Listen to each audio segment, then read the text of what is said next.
Herbicides can be extremely beneficial in controlling serrated tussock. However, they should not be relied on as the sole method of control. Herbicides used for the control of serrated tussock may cause damage to non-target species, including native vegetation and grasses. It's important to understand what other vegetation is present and assess the level of risk of non-target damage. For smaller infestations, they can be a lot easier to control, but in larger infestations like this, it can be quite difficult for a private landholder to be able to do it by themselves. So engaging a contractor such as us, we can really help because we've got a lot more equipment that we've got to come out and address the weeds that way, using the spot spray method, a handgun application and a rig-mounted spray equipment rig.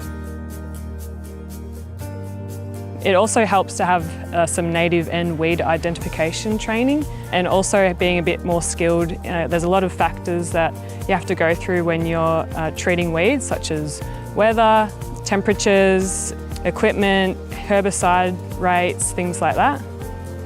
Landholders are encouraged to seek advice from an agronomist and/or to use a registered contractor who will have the necessary skills, experience, qualifications and equipment to safely carry out broadacre spraying.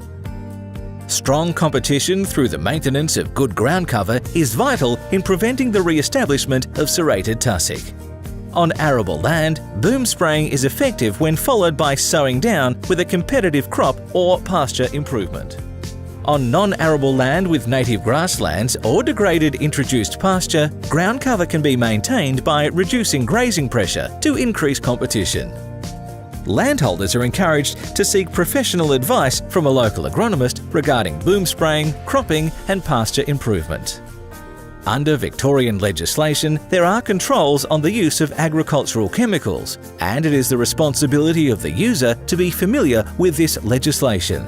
Some chemicals require the user to hold an agricultural chemical user's permit. Choose only products registered for use in your situation, and always read the label and follow the instructions carefully.